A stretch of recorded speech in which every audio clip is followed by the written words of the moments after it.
റേമയുടെ ഈ എപ്പിസോഡിലേക്ക് goodness T വിയുടെ എല്ലാ പ്രേക്ഷകരെയും സ്നേഹപൂർവ്വം സ്വാഗതം ചെയ്യുന്നു. പുതിയ നിയമത്തിൽ പൗലോസ്ലീഹായുടെ ജീവിതം, സഭയിലെല്ലാവരെയും പീഡിപ്പിച്ചുകൊണ്ടിരുന്ന വ്യക്തി സഭയ്ക്ക് വേണ്ടി മരിക്കാൻ പോലും തയ്യാറായപ്പോൾ ആ ദൈവവിളി എത്ര മഹനീയം! ഒരു കൗതുകമാണ് യഥാർത്ഥത്തിൽ പറഞ്ഞാൽ മോശയെ ആ ഹോറബ് മലയിലേക്ക്, ഈ ദൈവം പ്രത്യക്ഷപ്പെട്ട ഈ സ്ഥലത്തേക്ക് അങ്ങോട്ട് അടുപ്പിക്കുന്നത്. ഞാൻ അതിലൊരു 10 പേരോടെങ്കിലും ചോദിച്ചൊരു ചോദ്യമുണ്ട്, what is your aim in your life? ഈ 10 പേരിൽ ഒരാൾ മാത്രമാണ് പറഞ്ഞത്, I want to become an IPS officer.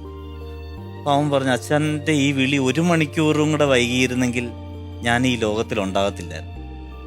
ഞാൻ റെയിൽവേ ട്രാക്കിൻ്റെ അടുത്ത് നിന്നിട്ടും ജീവിക്കണോ മരിക്കണോ എന്ന് ചിന്തിച്ചുകൊണ്ടിരിക്കുകയാണ്. തിരുവചനം വായിക്കുവാനും ധ്യാനിക്കുവാനും ഈ 1 മണിക്കൂർ നമ്മളെ സഹായിക്കട്ടെ എന്ന പ്രാർത്ഥനയോടെ ആരംഭിക്കുന്നു.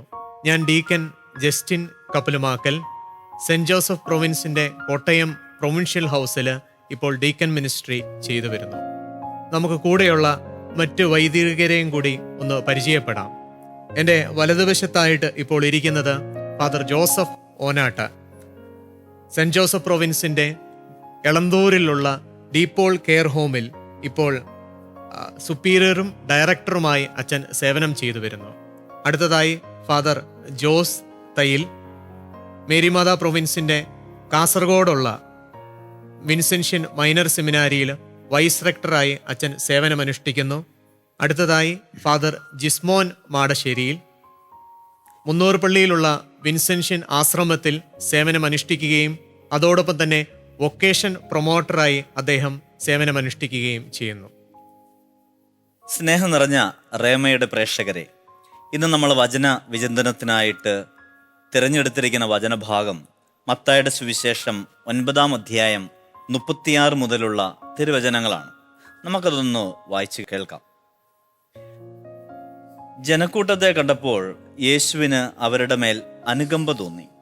ആദ്യത്തെ വചനം അപ്രകാരമാണ്. അതിനുശേഷം അതിൻ്റെ കാരണത്തെക്കുറിച്ച് ഇങ്ങനെ പറയുന്നു: അവർ ഇടയനില്ലാത്ത ആടുകളെ പോലെ പരിഭ്രാന്തരും നിസ്സഹായരുമായിരുന്നു. അതായത് ഈശോയ്ക്ക് ദൈവജനത്തിൻ്റെ മേലെ അനുകമ്പ തോന്നാനുള്ളതിൻ്റെ കാരണം അവർക്ക് ഇടയനില്ലാത്ത ആടുകളെ പോലെ അവർ പരിഭ്രാന്തരായിരുന്നു എന്നുള്ളതാണ്. അപ്പം വേദന അനുഭവിക്കുന്ന എല്ലാവർക്കും ഒരു ഇടയൻ ആവശ്യമാണ്. അത് ഈശോയ്ക്ക് അറിയാം. അതിനുശേഷം ഈശോ വളരെ വേദനയോടുകൂടെ ഇങ്ങനെ പറയുന്നു: വിളവധികം, വേലക്കാരോ ചുരുക്കം. അതിനാൽ തൻ്റെ വിളഭൂമിയിലേക്ക് വേലക്കാരെ അയക്കുവാൻ വിളവിൻ്റെ നാഥനോട് പ്രാർത്ഥിക്കുവിൻ. ദൈവജനം അനേകരുണ്ട്, വേദന അനുഭവിക്കുന്നവർ അനേകരുണ്ട്, ബുദ്ധിമുട്ട് അനുഭവിക്കുന്നവർ അനേകരുണ്ട്. ഇവരെയൊക്കെ ഒന്ന് ആശ്വസിപ്പിക്കാൻ, ഇവരുടെ കണ്ണുനീര് കാണുവാൻ ഒരു ദൈവമുണ്ടെന്ന് പറയുവാൻ, അല്ലെങ്കിൽ അഹങ്കരിക്കുന്ന ഒരു മനുഷ്യരുണ്ടെങ്കിൽ അവരെ അനുതാപത്തിലേക്ക് ക്ഷണിക്കുവാൻ, അല്ലെങ്കിൽ പ്രയാസങ്ങളിലൂടെ കടന്നു പോകുന്നവരുടെ ജീവിതത്തിൽ ഒരു സാന്ത്വനമായിട്ട് മാറുവാൻ വേണ്ടിയിട്ട് ആരെങ്കിലും ഒരാൾ ഒരു ഇടയനായിട്ടുണ്ടാവണം. അപ്പം ദൈവജനത്തിൻ്റെ കഷ്ടപ്പാടുകൾക്ക് ദൈവം നൽകുന്ന ഒരു ഉത്തരമാണ് ഓരോ ഇടയനും. നമ്മുടെ ദൈവവിളിക്കൊക്കെ വലിയ അർത്ഥമാണുള്ളത്. നമ്മുടെ ദൈവവിളി ഒരു ഉത്തരമാണ്. അനേകരുടെ സങ്കടങ്ങളുടെയും പ്രയാസങ്ങളുടെയും ഉത്തരമായിട്ടാണ് നമ്മുടെ ഓരോരുത്തരുടെയും ദൈവവിളി കടന്നു വന്നിരിക്കുന്നത്.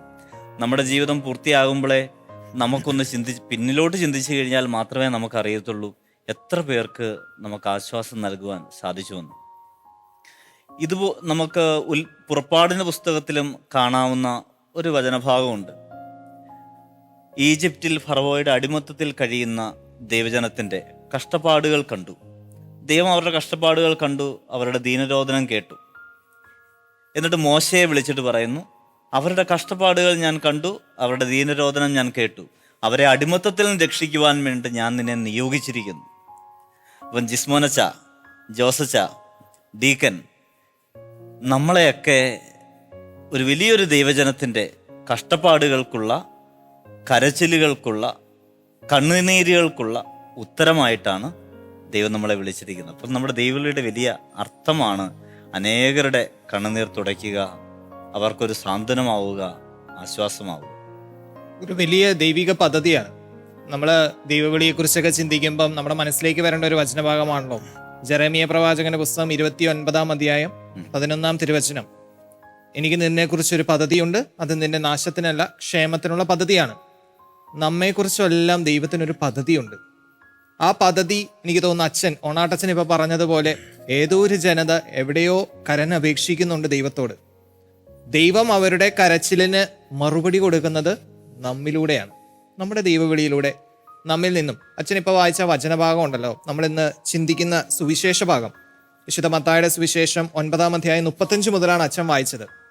അപ്പൊ അതിനകത്ത് ആദ്യത്തെ വചനം പറയുന്ന ഒരു കാര്യമുണ്ട്. സിനഗോഗുകളിൽ പഠിപ്പിച്ചും രാജ്യത്തിന്റെ സുവിശേഷം പ്രസംഗിച്ചും എല്ലാ രോഗികളും വ്യാധികളും സുഖപ്പെടുത്തിയും എല്ലാ നഗരങ്ങളിലും ഗ്രാമങ്ങളിലും ചുറ്റി സഞ്ചരിച്ചു. ഈശോ ചുറ്റി സഞ്ചരിച്ച ഈശോ ചെയ്ത കാര്യങ്ങളാണിതെല്ലാം. രോഗം സുഖപ്പെടുത്തുക, സുവിശേഷം പ്രഘോഷിക്കുക, ഇതെല്ലാം. ഇന്നും ഈശോയ്ക്ക് ആഗ്രഹമുണ്ട് ഇതെല്ലാം ചെയ്യണം. ഇത് പറഞ്ഞതിന് ശേഷമാണ് മത്തായി ശ്ലീഹ എഴുതി വെച്ചിരിക്കുന്നത് വിളവധികം വേലക്കാരോ ചുരുക്കം. നൂറ്റാണ്ടുകൾക്ക് മുമ്പ് ജെറൂസലമിൽ സംഭവിച്ചതെല്ലാം ഇന്നും ഇവിടെയും സംഭവിക്കണം. പക്ഷേ അവന് അതിന് ആളുകളെ വേണം. ഇന്നും രോഗം സുഖപ്പെടണം, ഇന്നും സുവിശേഷ പ്രഘോഷം നടക്കപ്പെടണം, എങ്കിൽ അവന് ആളുകളെ വേണം. അപ്പോൾ നമ്മുടെ എല്ലാം ദൈവവിളി ഈശോ എന്താണോ ചെയ്തത് അത് ഇന്ന് ഈ ലോകത്തിൽ ഈശോ ചെയ്യാൻ ആഗ്രഹിക്കുന്നു, നമ്മുടെ കരങ്ങളിലൂടെ, അതല്ലെങ്കിൽ പുരോഹിതരുടെ സന്യസ്തരുടെ കരങ്ങളിലൂടെ. അപ്പൊ നമ്മുടെ ദൈവവിളി എന്തിനാണ്? ഈ സുവിശേഷം ജീവിക്കാനാണ്, ഇത് ചെയ്യാനാണ് നമ്മളെ എല്ലാവരെയും ദൈവം വിളിച്ചിരിക്കുന്നത്. ജിസ്മോനച്ചൻ വൊക്കേഷൻ പ്രൊമോട്ടറൊക്കെ ആണെന്ന് നമുക്കറിയാലോ. ജിസ്മോനച്ചന് ചിലപ്പോൾ കുറച്ചും കൂടെ പറയാനൊക്കെ സാധിക്കും ദൈവവിളിയെ കുറിച്ച്. ഇന്നത്തെ ഈ ആധുനിക കാലഘട്ടത്തിലെ ഒരു വലിയ പ്രയാസത്തെയാണ് ദൈവം എടുത്തു കാണിക്കുന്നത്. കാരണം വിളവധികം പക്ഷേ വേലക്കാരോ ചുരുക്കം. ഇപ്പം ഞാൻ വൊക്കേഷൻ പ്രൊമോട്ടറാണ്. ഓരോ ദിവസം ഓരോ ക്ലാസ്സുകളിൽ ചെന്ന് കുട്ടികളോട് പറയുന്നു, പക്ഷെ ഒരു 50 പേരും ഉണ്ട് എങ്കിൽ അതിൽ ഒരു യെസ് ചിലപ്പോൾ കിട്ടിയാൽ കിട്ടി. അങ്ങനെ ഒരു 10 ക്ലാസ്സുകൾ കയറി കഴിയുമ്പോഴത്തേക്കാണ് ചിലപ്പോൾ നമുക്ക് ഒരാളെ ഒന്ന് കഷ്ടപ്പെട്ട് കിട്ടുന്നത്. അപ്പം അതിൻ്റെ അർത്ഥം ഇന്നത്തെ കാലത്ത് നാം മാത്രമല്ല സഭ നേരിടുന്ന ഏറ്റവും വലിയ ഒരു വെല്ലുവിളി ഇതാണ്, ദൈവവിളി കുറയുന്നു എന്നുള്ളത്. നോർത്തിലൊക്കെ ഞങ്ങൾ പോപ്പുലർ മിഷൻ ധ്യാനത്തിന് പോവുമായിരുന്നു. അപ്പോൾ നമുക്കറിയാം സബ് ഡിവിഷൻ ചെറിയ ചെറിയ പള്ളികളൊക്കെ ഇങ്ങനെ കുറച്ച് അകലെയാണ്. അപ്പോൾ ആ പള്ളികളിൽ കുർബാന വരുന്നത് മാസത്തിലൊരിക്കോ ചിലപ്പോൾ 3 മാസം കൂടി ഒരു തവണയോ വരുന്നുള്ളൂ. അപ്പോൾ അവർക്ക് മെയിനായിട്ട് അവർ കുർബാന കാണുന്ന ദിവസം എന്ന് പറയുന്നത് കത്തീഡ്രൽ പള്ളിയിൽ ക്രിസ്മസിൻ്റെ കുർബാനയോ അല്ലെങ്കിൽ ആഘോഷമായി ഈസ്റ്ററിൻ്റെ കുർബാനയോ അല്ലെങ്കിൽ ഒരു ധ്യാനം നടക്കുന്ന അവസരത്തിലുള്ള കുർബാനയോ മാത്രം അവർക്ക് കാണാൻ സാധിക്കുന്നുള്ളൂ. കാരണം ഈ സബ് ഡിവിഷൻസിലൊക്കെ ഇരുത്താനുള്ള നോർത്ത് ഇന്ത്യയിൽ അച്ഛന്മാരില്ല, ദൈവവിളിയില്ല. അപ്പോൾ അവരും ഇന്നത്തെ കാലത്ത് നേരിടുന്ന ഒരു പ്രയാസം എന്ന് നമുക്ക് എടുത്തു പറയാവുന്ന ഒരു കാര്യമാണ്, ദൈവവിളി കുറയുന്നു. ഒത്തിരി പള്ളികൾ പണിത് വെച്ചിട്ടുണ്ട്, പക്ഷെ ഇവിടെയൊന്നും ഇരിക്കാനുള്ള അച്ഛന്മാരോ ദൈവവിളിയോ വരുന്നില്ല. നമ്മൾ വിചാരിക്കും, കുഞ്ഞുമക്കളൊക്കെ ചിന്തിക്കുന്ന ഒരു കാര്യമുണ്ട്, നമ്മുടെ വീട്ടിലായിക്കൊള്ളട്ടെ അല്ലെങ്കിൽ ഇപ്പോൾ പഠിക്കുന്ന മക്കളായിക്കൊള്ളട്ടെ ചിന്തിക്കുന്ന ഒരു കാര്യമുണ്ട്, ഈ ദൈവവിളി കിട്ടാൻ ഞാൻ എത്രമാത്രം യോഗ്യനാണ് എന്ന് ചിലപ്പോൾ ഒരു പക്ഷം നമ്മൾ ചിന്തിക്കും. പറയും വിളവധികം പക്ഷെ വേലക്കാരോ ചുരുക്കം എന്ന് പറയുമ്പോൾ നമ്മൾ ചിന്തിക്കുന്നത് നമ്മുടെ അയോഗ്യതയിലേക്കാണ് ആദ്യം ചിന്തിക്കുന്നത്. വിളിച്ചവനാണ് എപ്പോഴും ബലപ്പെടുത്തുന്നത് എന്ന് പലപ്പോഴും നമ്മൾ മറന്നു പോകുന്ന ഒരു കാര്യമുണ്ട്. അത് കാരണം നമ്മൾ ബലഹീനതയിലേക്കാണ് നോക്കുന്നത്. നമുക്ക് ആവാൻ പറ്റത്തില്ലല്ലോ ദൈവമേ, ഇത്ര മോശക്കാരനാണ് ഞാനെന്ന്. പക്ഷെ മോശയെ എടുത്ത് നോക്കിയേ, മോശ ഒരാളെ കൊന്നിട്ടുണ്ട്, പക്ഷെ ദൈവം വിളിച്ചു, നീ ഇസ്രായേൽ മക്കളെ നയിക്കാനായിട്ട് മോചിക്കാനായിട്ട് ഇറങ്ങിച്ചെല്ലാനാണ് പറഞ്ഞേ. പിന്നെ നമുക്ക് കാണുവാനായിട്ട് സാധിക്കും പുതിയ നിയമത്തിൽ പൗലോസ്ലീഹായുടെ ജീവിതം. സഭയിലെല്ലാവരെയും പീഡിപ്പിച്ചു കൊണ്ടിരുന്ന വ്യക്തി സഭയ്ക്ക് വേണ്ടി മരിക്കാൻ പോലും തയ്യാറായപ്പോൾ ആ ദൈവവിളി എത്ര മഹനീയം. അതാണ് നമ്മൾ നോക്കേണ്ടത്. നമ്മുടെ കാര്യങ്ങളല്ല, നമ്മുടെ ജീവിത ശൈലികളല്ല ദൈവം നമ്മളെ തിരഞ്ഞെടുക്കുന്നത്. മറിച്ച് ഒരു മൺപാത്രമാണെങ്കിലും കുശവൻ്റെ കയ്യിലേക്ക് അത് എത്തിക്കഴിയുമ്പോൾ ദൈവത്തിൻ്റെ കയ്യിലേക്ക് രൂപകൽപ്പനയിലേക്ക്, അതായത് ഫോർമേഷൻ പീരീഡ് 10 വർഷത്തെ 12 വർഷത്തെ ഒരു ഫോർമേഷൻ ഉണ്ട്. പലരും പറയും സെമിനാരിലൊക്കെ ചേർന്ന് കഴിഞ്ഞിട്ട്, എടാ നീ സെമിനാരിൽ ചേർന്നപ്പോൾ ഇങ്ങനെയൊന്നും അല്ലായിരുന്നല്ലോ, പക്ഷെ ഒരു 10 വർഷം കഴിഞ്ഞപ്പോൾ നീ തനിയൊരു അച്ചൻകൊച്ചായി മാറിയില്ല, ഇതെങ്ങനെ സാധിച്ചു എന്ന്. അപ്പോൾ വിളിച്ചൊരു ദൈവമുണ്ടെങ്കിൽ നമ്മൾ മനസ്സിലാക്കേണ്ടത്, ഇന്നത്തെ കാലഘട്ടത്തെ കുഞ്ഞു മക്കളൊക്കെ മനസ്സിലാക്കേണ്ടത്, വിളിക്കുന്ന ദൈവൻ ഒരു ശക്തിയുള്ളവനാണ്. നിനക്കെൻ്റെ കൃപ മതി എന്ന പൗലോസ്ലീഹ പറഞ്ഞേ. ആ കൃപയുണ്ടെങ്കിൽ ദൈവം നമ്മളെ വഴി നടത്തും, ആ വിളിയിൽ നമ്മളെ വിശ്വസ്തരായിരിക്കാനായിട്ട് പഠിപ്പിക്കുമെന്നാണ് പറയുന്നത്. ഈ ദൈവവിളി കുറഞ്ഞു വരുന്ന ഒരു കാലഘട്ടത്തിലാണല്ലോ നമ്മൾ ജീവിക്കുന്നത്. ഇപ്പം ജിസ്മോനച്ചൻ പറഞ്ഞത് ഈ ദൈവവിളി ഒന്ന് കുറയാനുള്ള ഒരു കാരണം നമ്മൾ നമ്മിലേക്ക് തന്നെ നോക്കുമ്പം എന്നെ കൊണ്ട് ഇത് പറ്റില്ല എന്നൊരു ചിന്തയാണ്. അത് മാത്രമാണോ ദൈവവിളിക്ക് കുറവുള്ളൊരു കാരണം? ഡിക്കൻ എന്ത് തോന്നുന്നു? ചിലപ്പോഴെങ്കിലും എനിക്ക് തോന്നുന്ന ഒരു കാര്യം, നമ്മൾ ഈ ദൈവവിളി തിരിച്ചറിയാൻ സാധിക്കാതെ പോകുന്ന ഒരു ബുദ്ധിമുട്ടിലൂടെ കടന്നു പോകുന്നുണ്ടെന്ന് തോന്നുന്നുണ്ട്. പലപ്പോഴും ഈ സെമിനാരിയിൽ ചേർന്ന ഒരു കാലഘട്ടത്തിൽ എൻ്റെ മനസ്സിലൂടെ കടന്നുപോയ ഒരു ചിന്തയാണ്, നമ്മളിപ്പോൾ ജിസ്മോൻ അച്ഛൻ ചെയ്യുന്നത് പോലെ സ്കൂളുകളിൽ ചെല്ലുന്നു, കാറ്റഗിസം ക്ലാസ്സുകളിലേക്ക് ചെല്ലുന്നു. ഈ കുട്ടികളെ ഇങ്ങനെ പുറകെ നടന്ന് വിളിക്കേണ്ട കാര്യമുണ്ടോ? അവരുടെ മുമ്പിൽ ഒരു പുതിയൊരു ലോകം പരിചയപ്പെടുത്തുക, ഇങ്ങനൊരു ജീവിതമുണ്ട്, ജീവിത സാഹചര്യമുണ്ട്, ഇങ്ങനെ പരിചയപ്പെടുത്തേണ്ട ഒരാവശ്യമുണ്ടോ? വിളി കിട്ടിയവനാണെങ്കിൽ ദൈവം വിളിച്ചതാണ്, നമ്മൾ പറഞ്ഞു കേട്ടിട്ടുള്ളതല്ലേ, ദൈവം വിളിച്ചതാണെങ്കിൽ തീർച്ചയായിട്ടും വരും. ഇങ്ങനെയൊരു ചിന്ത എൻ്റെ മനസ്സിലൂടെ കടന്നു പോകുന്നുണ്ടായിരുന്നു. അപ്പോൾ ആ കാലയളവിൽ ദൈവം അല്ലെങ്കിൽ പരിശുദ്ധാത്മാവ് ഹൃദയത്തിൽ തോന്നിപ്പിച്ച ഒരു വചനം, ആ വചനം ധ്യാനിക്കുവാനിടയായി. അത് മോശയെ വിളിക്കുന്നത്, മോശയുടെ വിളിയുടെ ആരംഭമാണ്. മോശ ഈ ആടുകളെ മേയിച്ചുകൊണ്ട് നടന്നുകൊണ്ടിരിക്കുമ്പോൾ ഒരു കത്തുന്ന മുൾപ്പടർപ്പ് കണ്ടിട്ടാണ് മോശ അങ്ങോട്ട് അടുക്കുന്നത്. അതാണ് ആരംഭം. അടുക്കുന്നത് ഈ കത്തുന്ന മുൾപ്പടർപ്പ് കണ്ടിട്ടാണ്. അവിടെ മോശ ഒരു കൗതുകം ഉണർത്തിയിട്ടാണ് മോശ അങ്ങോട്ട് നടക്കുന്നത്. തിരുവചനം പറഞ്ഞു വെക്കുന്നത് ഇപ്രകാരമാണ്: മുൾപ്പടർപ്പ് കത്തി ജ്വലിക്കുകയായിരുന്നു, എങ്കിലും അത് എരിഞ്ഞ് ചാമ്പലായില്ല. ഒരു കൗതുകമാണ് യഥാർത്ഥത്തിൽ പറഞ്ഞാൽ മോശയെ ആ ഹോറബ് മലയിലേക്ക്, ഈ ദൈവം പ്രത്യക്ഷപ്പെട്ട ഈ സ്ഥലത്തേക്ക് അങ്ങോട്ട് അടുപ്പിക്കുന്നത്. പിന്നീടാണ് മോശ വിളി തിരിച്ചറിയുന്നത്, ദൗത്യം തിരിച്ചറിയുന്നത്, പിന്നീട് ദൈവവിളിയിലേക്ക്, ഈ ഈജിപ്ത് ദേശത്തിലേക്ക് യാത്ര ചെയ്യുന്നത്. ഇതെൻ്റെ ജീവിതത്തിൽ വലിയൊരു, എൻ്റെ കാഴ്ചപ്പാട് തന്നെ മാറ്റിമറിച്ച ഒരു വിചിന്തനമായി പോയി. കാരണം ഞാൻ അന്ന് മോൾക്ക് മനസ്സിലാക്കിയ ഒരു സത്യം, ഈ ദൈവവിളി ചിലപ്പോൾ കൗതുകം എന്ന രീതിയിൽ ആരംഭിക്കാം, പിന്നീട് അത് വളർന്നു വരും. നമുക്കറിയാം, സാമുവേൽ പ്രവാചകന്റെ വിളി നമ്മളെല്ലാവരും ധ്യാനിച്ചിട്ടുള്ള ഒരു വിളി, എത്രയോ പ്രാവശ്യം ധ്യാനിച്ചിട്ടുള്ളതാ. 3 പ്രാവശ്യം ദൈവം വിളിക്കുന്നു. 1-ാം പ്രാവശ്യം ദൈവം വിളിക്കുമ്പോൾ സാമുവേൽ പ്രവാചകൻ, ബാലനായ സാമുവേൽ ഓടുന്നത് ഏലിയുടെ അടുത്തേക്ക്. ഏലി പറയും, ഞാൻ നിന്നെ വിളിച്ചിട്ടില്ല, നീ പോയി കിടന്ന് ഉറങ്ങാൻ. വീണ്ടും ദൈവം വിളിക്കും. അപ്പോൾ സാമുവേൽ പ്രവാചകൻ ബാലൻ ഓടുന്നത് ഈ ഏലിയുടെ അടുത്തേക്ക്. 3-ാമതും ഇത് തന്നെ സംഭവിക്കുമ്പോൾ ഏലിക്ക് കാര്യം മനസ്സിലാവും, ഏലി പുരോഹിതന് കാര്യം മനസ്സിലാവും. അതുകൊണ്ട് ഏലി പുരോഹിതൻ സാമുവേൽ എന്ന് പറഞ്ഞ ബാലനോട് പറയും, ഇനിയും വിളിക്കുമ്പോൾ നീ പറയണം, കർത്താവെ അരുൾ ചെയ്താലും ദാസനിത ശ്രമിക്കുന്നു. അപ്പം വിളി, മറ്റുള്ളവർ നമ്മളെ ചിലപ്പോൾ ഈ വിളി ജീവിതത്തിലേക്ക് ക്ഷണിക്കുന്ന രൂപേണ അച്ഛൻ എന്ന് ചെയ്യുന്ന അച്ഛൻ്റെ പ്രവർത്തനം അത് തന്നെയാണ്. ഏലി പുരോഹിതൻ ചെയ്യുന്നത് പോലെയാണ്. ഇനിയും വിളിക്കുമ്പോൾ, ഇനിയൊരു സാധ്യതയുണ്ടെങ്കിൽ അത് ദൈവമാണ്, കർത്താവെ അരുൾ ചെയ്താലും ദാസനിത ശ്രവിക്കുന്നു എന്ന് പറയുന്നത്. അതുകൊണ്ട് തന്നെ ഇനിയും ദൈവവിളികൾ ഈ ഭൂമിയിൽ ഉണ്ടാകണമെങ്കിൽ ഇതുപോലെ ഇറങ്ങി പ്രവർത്തിച്ച് ഈ കുട്ടികളെയും ഈ വരുന്ന തലമുറയെയും ഇതിനുള്ളൊരു സാധ്യത അത് മനസ്സിലാക്കി കൊടുക്കുവാനും, ഹൃദയത്തിൽ ഉറങ്ങിക്കിടക്കുന്ന ദൈവം നിക്ഷേപിച്ചിരിക്കുന്ന ഈ വിളിയിലേക്ക് അവരെ അത് തിരിച്ചറിയുവാനും കണ്ടെത്തുവാനുമുള്ള ഒരു വലിയൊരു കാലഘട്ടത്തിലേക്ക് നമ്മൾ പ്രവേശിച്ചു എന്ന് തോന്നുന്ന ഒരവസ്ഥയിലാണ്. നമ്മളുടെ ഈ ഡിസ്കഷനിൽ തന്നെ നമ്മളിപ്പോൾ 4 വൈദികരെ നോക്കിക്കഴിഞ്ഞാൽ അതിൽ നമ്മൾ 3 പേരും, അതായത് ഡീക്കനും ഞാനും ജോസഫിനും, നമ്മൾ വൈദിക ജീവിതത്തിൽ ഒരല്പം ലേറ്റ് വൊക്കേഷൻ എന്നൊക്കെ പറയാവുന്ന അല്ലേ. ഞാൻ നഴ്സിംഗ് കഴിഞ്ഞിട്ട് ഈ ഒരു വിളിയിലേക്ക് വന്നു. അച്ഛൻ എൻജിനീയറിങ് കഴിഞ്ഞിട്ട് ഈ ഒരു വിളിയിലേക്ക് വന്നു. ജോസഫിനാണെങ്കിൽ MBBS പഠനത്തിന് ശേഷം വന്നു. അപ്പം ദൈവവിളി തിരിച്ചറിയപ്പെടാതെ പോയതുകൊണ്ടാണ് ചിലപ്പോൾ എനിക്ക് 10-ാം ക്ലാസ്സിൽ വെച്ച് ഒരു പരിധിവരെ ആഗ്രഹം ഉണ്ടായിരുന്നു. പക്ഷേ ഈ പറഞ്ഞ കണക്ക് എൻ്റെ ഒരു ചിന്തയിൽ ഉണ്ടായിരുന്നു, ഞാൻ അതിന് യോഗ്യനാണോ എന്നുള്ളൊരു ചിന്ത കൊണ്ട് അത് +2ലേക്ക് മാറ്റിവെച്ചു. +2ൽ വെച്ച് ഇത് തിരിച്ചറിയപ്പെടാതെ പോയി. അതിനുശേഷം നഴ്സിംഗിലേക്ക് കടന്നു വന്നു. പക്ഷെ ഞാൻ മനസ്സിലാക്കുന്ന ഒരു കാര്യം എന്ന് പറഞ്ഞാൽ, ദൈവം വേട്ടപ്പട്ടിയെ പോലെ ചിലപ്പോൾ നമ്മുടെ പിന്നാലെ വരും. നിന്നെ ഞാൻ വിളിച്ചിട്ടുണ്ട് എന്ന് പറഞ്ഞുകൊണ്ട് നമ്മുടെ പിന്നാലെ വരും. അത് കണക്കത്തെ ഒരു സമാന അനുഭവം തന്നെ അച്ഛൻ്റെ അനുഭവത്തിലുണ്ടായിരിക്കും. ഡോക്ടറിൻ്റെ അനുഭവത്തിലും അതുപോലെ തന്നെ സമാന അനുഭവങ്ങളുണ്ട്. ദൈവം നമ്മുടെ പിന്നാലെ വന്നിട്ട് നിനക്ക് വേണ്ടി കാത്തിരിക്കുന്ന ഒരു ദൈവജനം ഉണ്ടെന്ന് പറഞ്ഞ് നമ്മളെ ഇതിലേക്ക് തള്ളിയിടുകയായിരുന്നു തോന്നുന്നു. ഇവിടെ ദൈവവിളിയെക്കുറിച്ച് ഇന്ന് പല കുട്ടികളും പങ്കുവയ്ക്കുന്ന ഒരു കാര്യമുണ്ട്. ഈ ദൈവവിളി എങ്ങനെ കിട്ടുന്നു, എനിക്കെങ്ങനെ മനസ്സിലാവും? ഒന്നീ താല്പര്യമില്ല. ചിലപ്പം ചിലവർ പറയുന്ന ഒരു കാര്യം എന്താണെന്ന് വെച്ചാൽ, 1-ാം ക്ലാസ് 2-ാം ക്ലാസ് 3-ാം ക്ലാസ് 4-ാം ക്ലാസ്സിലൊക്കെ ആഗ്രഹം ഉണ്ടായിരുന്നു, പക്ഷെ ഇപ്പോൾ ഒരു ആഗ്രഹവും ഇല്ല. അപ്പൊ ഈ ദൈവവിളി എങ്ങനെ ഉണ്ടാകുന്നു എന്നുള്ളത് എല്ലാവർക്കും ഒരു ചിന്തയാണ്. ഇപ്പം ഓണാട്ടച്ചൻ പങ്കുവച്ചൊരു കാര്യമാണ്, 10-ാം ക്ലാസ്സിൽ എനിക്കും എൻ്റെ അയോഗ്യത, പിന്നെ +2.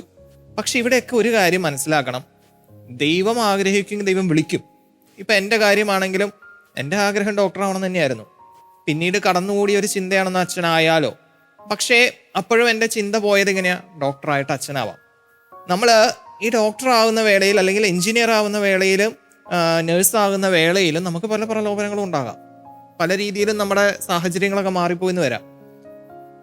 പക്ഷെ ദൈവം കൊണ്ടു നടന്നു, അതാണ് സത്യം. അതുകൊണ്ടാണല്ലോ നമ്മളിപ്പോൾ ഇവിടെ എത്തിയത്. പക്ഷെ ദൈവം കൊണ്ടു നടക്കുമ്പോൾ ഒരു കാര്യമുണ്ട്, നമ്മൾ നമ്മുടെ ജീവിതത്തിൽ പാലിക്കേണ്ട കുറച്ച് കാര്യങ്ങളുണ്ട്. ഓക്കെ, നമ്മൾ ചെയ്യാൻ പാടില്ലാത്ത കുറച്ച് കാര്യങ്ങളും കുറച്ചൊക്കെ ഓറിയന്റേഷൻ നമുക്കുണ്ടാവണം. എന്നിരുന്നാലേ നമുക്ക് ഈ ദൈവവിളി മനസ്സിലാക്കാൻ സാധിക്കത്തുള്ളൂ. ഇപ്പം ഞാൻ ആദ്യം പറഞ്ഞൊരു വചനം, നിന്നെക്കുറിച്ചൊരു പദ്ധതിയുണ്ട്, അത് കഴിയുമ്പം ജെറമ്യാ പ്രവാചകനിൽ പറയുന്നത് നീ പ്രാർത്ഥിക്കണം എന്നുള്ളതാണ്. ഈ പ്രാർത്ഥനയും പദ്ധതിയും ഒരുമിച്ചാണ് പോകുന്നത്. ഇന്ന് പലപ്പോഴും കുട്ടികളുടെ ഇടയിൽ സംഭവിക്കുന്ന ഒരു കാര്യം എന്താണെന്ന് ചോദിച്ചാൽ, അവരെല്ലാവരും ഒരു 7ാം ക്ലാസ് 8ാം ക്ലാസ് ആകുമ്പോഴേക്കും പദ്ധതികൾ അവർ ഉണ്ടാക്കുകയാണ്. പദ്ധതി മിക്കവാറും അവർക്ക് കൗതുകം തോന്നുന്ന കാര്യത്തെക്കുറിച്ചായിരിക്കും. ആ കൗതുകം എന്നുള്ളത് കൂടുതലും ഒരു കുടുംബജീവിതത്തെക്കുറിച്ച് ചിന്തയും ഒരു ലവ് അഫെയറും അങ്ങനത്തെ ചിന്തയിലേക്കാണ് പോകുന്നത്. നമ്മുടെ കുടുംബങ്ങളിൽ ഇന്ന് വരുന്ന ഒരു പോരായ്മ എന്താണെന്ന് വെച്ചാൽ, ഈ ദൈവവിളിയിലേക്ക് ഒരു പ്രോത്സാഹനം വരുന്നില്ല എന്നുള്ളൊരു കാര്യമുണ്ട്. അതൊരു സത്യാവസ്ഥയാണ്. അപ്പോൾ ഇവിടെ ഈ പദ്ധതിയും പ്രാർത്ഥനയും ഒരുമിച്ച് പോകണമെന്ന് പറയാനുള്ള കാര്യം എന്താണെന്ന് വെച്ചാൽ, ദൈവത്തിനൊരു പദ്ധതിയുണ്ട്, പക്ഷെ ആ പദ്ധതി മനസ്സിലാക്കണമെങ്കിൽ ജീവിതത്തിൽ പ്രാർത്ഥനയ്ക്ക് ഒരു സ്ഥാനം വേണം. ഈ പ്രാർത്ഥനയില്ലാതെ വരുമ്പോഴാണ് ഈ പദ്ധതി നമുക്ക് മനസ്സിലാക്കാൻ സാധിക്കാത്തത്. അപ്പോൾ ഈ പല കുട്ടികളും ഉള്ള ഒരു പ്രശ്നം എന്താണെന്ന് വെച്ചാൽ, അവർക്ക് ആർക്കും, ഞാൻ കഴിഞ്ഞ ദിവസം ഒരു സ്കൂളിൽ പോയായിരുന്നു. ആ സ്കൂളിൽ പോയി ഞാൻ ദൈവവിളിയെക്കുറിച്ചാണ് സംസാരിച്ചത്. ഈ ദൈവവിളിയെക്കുറിച്ച് സംസാരിക്കുമ്പോൾ ഞാൻ പൊതുവായ ദൈവവിളിയെക്കുറിച്ചാണ് സംസാരിച്ചത്. അതിൽ പൗരോഹിത്യവും സന്യാസവും ചേർത്തു. ഞാൻ അതിലൊരു 10 പേരോടെങ്കിലും ചോദിച്ചൊരു ചോദ്യമുണ്ട്, what is your aim in your life? ഈ 10 പേരിൽ ഒരാൾ മാത്രമാണ് പറഞ്ഞത്, I want to become an IPS officer. ബാക്കി എല്ലാവരും അറിയില്ല, ആലോചിച്ചിട്ടില്ല, അപ്പം അതും ഈ പറഞ്ഞവരെല്ലാം +2 പഠിക്കുന്നവരും +1 പഠിക്കുന്നവരാ. അപ്പം ഞാൻ ഒരു കൊച്ചിനോട് ചോദിച്ചു, +2 ഏത് സബ്ജക്റ്റ് എടുത്ത്? കൊമേഴ്സ്. നീ എന്തിനാ കൊമേഴ്സ് എടുത്ത്? അറിയില്ല. ചേട്ടൻ അതെടുത്തു, വലിയ കുഴപ്പമില്ല എന്ന് തോന്നി, അതുകൊണ്ട് ഞാനും എടുത്തു. അപ്പൊ ഒരു ലക്ഷ്യം അവിടെ ഇല്ല, ഒരു ചിന്തയില്ല, ഒരു ഓറിയന്റേഷൻ ഇല്ല. ശരിക്കും അതാണ് ഒരു പോരായ്മ. അതുകൊണ്ട് ദൈവവിളി അവർക്ക് തിരിച്ചറിയുന്നില്ല. ലക്ഷ്യവും ആഗ്രഹവും എന്തെങ്കിലും വേണമല്ലേ? അപ്പൊ ആ ഒരു ആഗ്രഹം മനസ്സിലാക്കാനോ ലക്ഷ്യമോ ഇല്ലാത്തത് കൊണ്ടാണ് പലരും ഇന്ന് ദൈവവിളിയിൽ നിന്നൊക്കെ വഴിമാറി പോകുന്നത്. പിന്നെ ഈ ലോകത്തിന്റെ കുറച്ച് സുഖലോലുപത എല്ലാവരെയും, പിന്നെ മറ്റൊരു ചിന്ത വരുന്നത് ഇതാണ്, ഞാൻ അച്ഛനാവാൻ പോയാൽ അല്ലെങ്കിൽ ഞാനൊരു സിസ്റ്റർ ആവാൻ പോയാൽ എനിക്ക് പിന്നെ ആഘോഷിക്കാൻ പറ്റില്ല, സന്തോഷിക്കാൻ പറ്റില്ല, പലതും ഉപേക്ഷിക്കണം. ഇപ്പം നേഴ്സായിട്ട് വന്നു, എഞ്ചിനീയറായിട്ട് വന്നു, ഡോക്ടറായിട്ട് വന്നു, നമുക്ക് എന്തെങ്കിലും നഷ്ടങ്ങൾ ഉണ്ടായിട്ടുണ്ടോ? നമ്മുടെ സന്തോഷത്തിന് വല്ല കുറവുണ്ടോ? ജിസ്മോനച്ചനോട് ചോദിക്കാം, ഞങ്ങളുടെ സന്തോഷത്തിന് വല്ല കുറവുണ്ടോ? ഇല്ല. ഒരു കുറവുമില്ല. പലതും അതാണല്ലോ ഒരു നമ്മുടെ സന്തോഷം മറ്റൊരു തലമാണെന്നേ ഉള്ളൂ. ഒരു 2 ആഴ്ച മുൻപ് ഞാനൊരു പയ്യനെ ക്യാഷ്വലായിട്ട് വിളിച്ചു. മനസ്സിലൊരു തോന്നൽ തോന്നി. പണ്ടൊരു ധ്യാനത്തിൽ പരിചയപ്പെട്ട ഒരു കുട്ടിയാണ്. അവനുമായിട്ട് ഇടയ്ക്കിടയ്ക്ക് കോണ്ടാക്ട് ഉണ്ടായിരുന്നു. നാളുകൾ അവനുമായിട്ട് കോണ്ടാക്ട് ഇല്ലായിരുന്നു. ഞാൻ അവനെ വിളിച്ചു. എൻ്റെ ഫോൺ അറ്റൻഡ് ചെയ്തിട്ട് ഇവൻ കരച്ചില്ല, ഒരക്ഷരം പോലും വേണ്ടാതെ ഇവൻ കരഞ്ഞുകൊണ്ടിരിക്കുക. ഞാൻ പറഞ്ഞ, എടകുട്ടാ നീ എന്തിനാ കരയുന്നേ?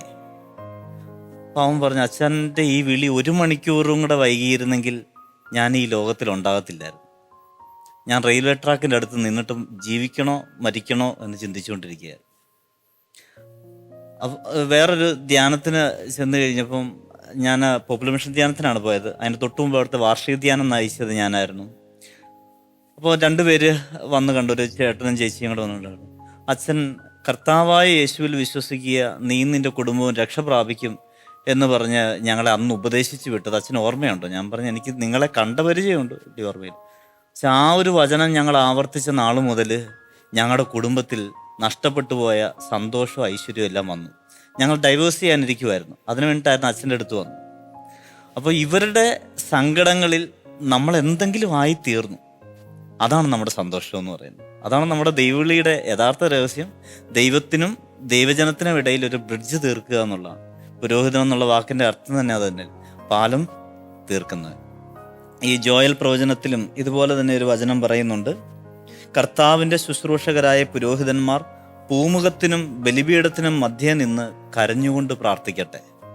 പൂമുഖം എന്ന് പറഞ്ഞാൽ ജനങ്ങളെ സൂചിപ്പിക്കുന്നതാണ്, ബലിപീഠം എന്ന് പറഞ്ഞാൽ ദൈവത്തെ സൂചിപ്പിക്കും. ഇതിൻ്റെ മധ്യേ കരഞ്ഞു പ്രാർത്ഥിക്കുന്ന ഒരു വൈദികനുണ്ടെങ്കിൽ എത്ര ദൈവജനം ദൈവവുമായിട്ട് ഐക്യപ്പെടും. നമ്മുടെ വിളിയുടെ ഒക്കെ വലിയൊരു അർത്ഥം എന്ന് പറയുന്നത് ഈ ഒരു ദൈവജനത്തിന് വേണ്ടിയിട്ട് ജീവിതം ബലി കഴിക്കുന്ന ഒരു പുരോഹിതർ. അതാണ് നമ്മുടെ സന്തോഷവും. തീർത്തും ഈ ദൈവവിളി ഒരു ഗിഫ്റ്റായിട്ടാണ് എനിക്ക് തോന്നുന്നത്. കാരണം എൻ്റെ ചേച്ചിയുടെ കൊച്ചിൻ്റെ ബർത്ത്ഡേ ഇങ്ങനെ അടുത്ത് വരുമ്പോഴത്തേക്കും കാണുന്നൊരു പ്രതിഭാസമുണ്ട്. അവൻ അന്ന് വരെ ഇല്ലാത്തൊരു പ്രാർത്ഥനയാണ്. ദൈവമേ എൻ്റെ ബർത്ത്ഡേക്ക് നല്ല നല്ല ഗിഫ്റ്റുകൾ കിട്ടണേ, ഒത്തിരി ആൾക്കാർ വരണേ, കേക്കൊക്കെ മുറിക്കുമ്പോൾ ഒത്തിരി പേര് ഗിഫ്റ്റൊക്കെ തരണേ. അങ്ങനെ അവനൊരു ലിസ്റ്റ് പറഞ്ഞാണ് പ്രാർത്ഥിക്കുന്നത്. മറ്റുള്ളവർ കേട്ടിട്ട് ആ ലിസ്റ്റ് തരണം എന്നുള്ള ഒരു ആഗ്രഹത്താൽ മുട്ടിപ്പായിട്ട് പ്രാർത്ഥിക്കും. അത് കണ്ടപ്പോഴേക്കും അച്ഛനായ നമുക്കൊരു ഇതുണ്ട്, അവനെങ്ങനെയെങ്കിലും ആ ഗിഫ്റ്റ് കൊടുക്കണമെന്നുള്ള ഒരു താല്പര്യം വരും, അവന് വേണ്ടി പ്രാർത്ഥിക്കാൻ തുടങ്ങും. ഇതുപോലെ തന്നെയാണ് വൊക്കേഷൻ എന്ന് പറയുന്നത്, ഒരു ഗിഫ്റ്റാണ്. ഈ ഗിഫ്റ്റ് കിട്ടണമെങ്കിൽ ഇന്നത്തെ വചനത്തിൽ തന്നെ പറയുന്നുണ്ട്, വിളവധികം വേലക്കാരോ ചുരുക്കം, വിളവിൻ്റെ നാഥനോട് പ്രാർത്ഥിക്കുവിൻ എന്നാണ് പറയുന്നത്. അപ്പോൾ ഈ ഗിഫ്റ്റ് കിട്ടണമെങ്കിൽ നമ്മുടെ കുടുംബങ്ങളിലൊക്കെ നമ്മൾ പ്രാർത്ഥിച്ചു തുടങ്ങണം. എന്നാൽ മാത്രമാണ് ഈ ഗിഫ്റ്റ് കിട്ടത്തുള്ളൂ. ഗിഫ്റ്റ് കിട്ടിക്കഴിഞ്ഞാലോ, ഒരു ഗിഫ്റ്റ് കിട്ടിക്കഴിഞ്ഞാൽ അതിൻ്റെ മൂല്യം നമ്മൾ എത്ര ചെറിയ ഗിഫ്റ്റ് ആണെങ്കിലും അതിനൊരു മൂല്യം നമ്മൾ കൽപ്പിക്കും. അതാണ് നമുക്ക് വേണ്ടത്. കഴിഞ്ഞ ദിവസങ്ങൾ ഒരു റീജൻ്റ് ബ്രദർ ഇവിടുത്തെ മെയിൻ്റെനൻസ് വർക്ക് നടക്കുകയാണ്. അപ്പോൾ അവൻ്റെ പേന, ഒരു ഗിഫ്റ്റ് കിട്ടിയ ഒരു പേനയാണ്, ഒരു സാറ് കൊടുത്ത പേനയാണ്. അപ്പോൾ അതൊന്ന് ഇവിടെ വെച്ച് മറന്നുപോയി.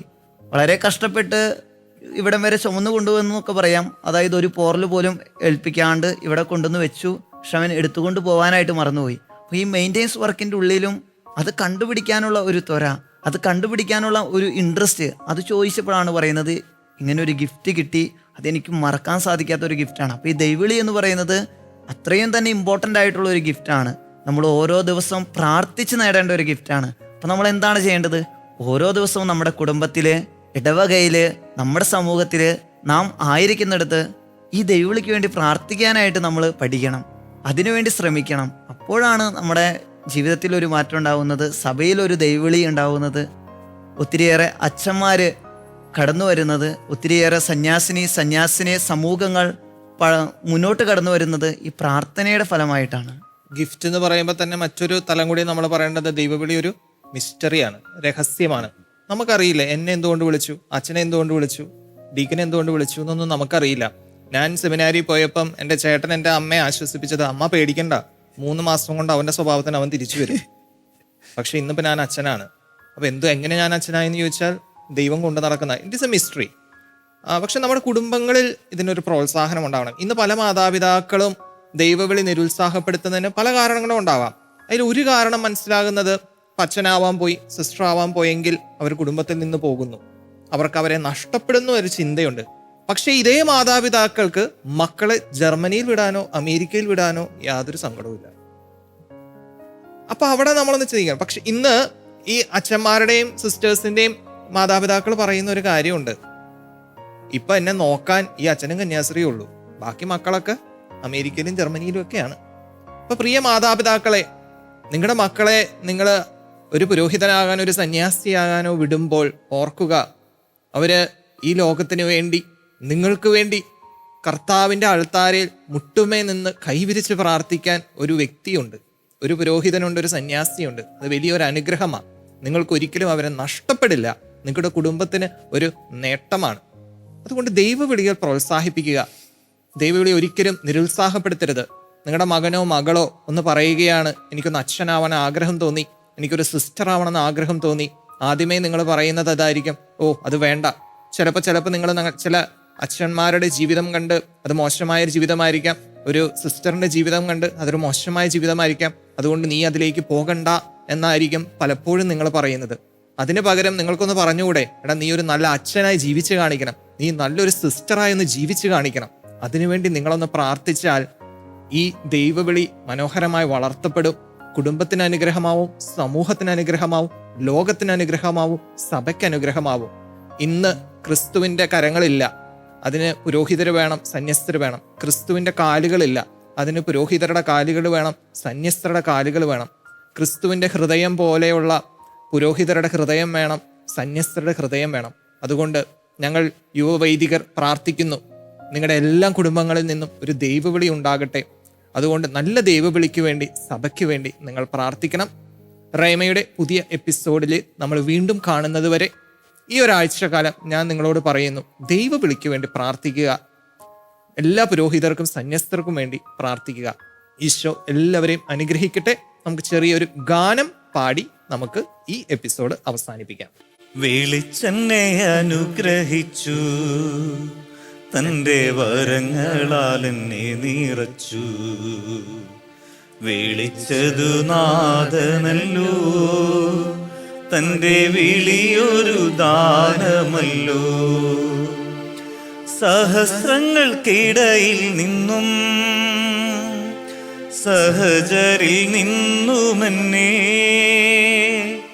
സഹസ്രങ്ങൾക്കിടയിൽ നിന്നും സഹചരിൽ നിന്നുമെന്നെ തിരഞ്ഞെടുത്തവനെൻ്റെ കുറവുകൾ മറന്നെന്നെ സ്വന്തമായി സ്വീകരിച്ചു. വിളിച്ചെന്നെ അനുഗ്രഹിച്ചു, തൻ്റെ വരങ്ങളാൽ എന്നെ നിറച്ചു. വിളിച്ചതു നാഥനല്ലോ, തൻ്റെ വിളിയൊരു ദാനമല്ലോ.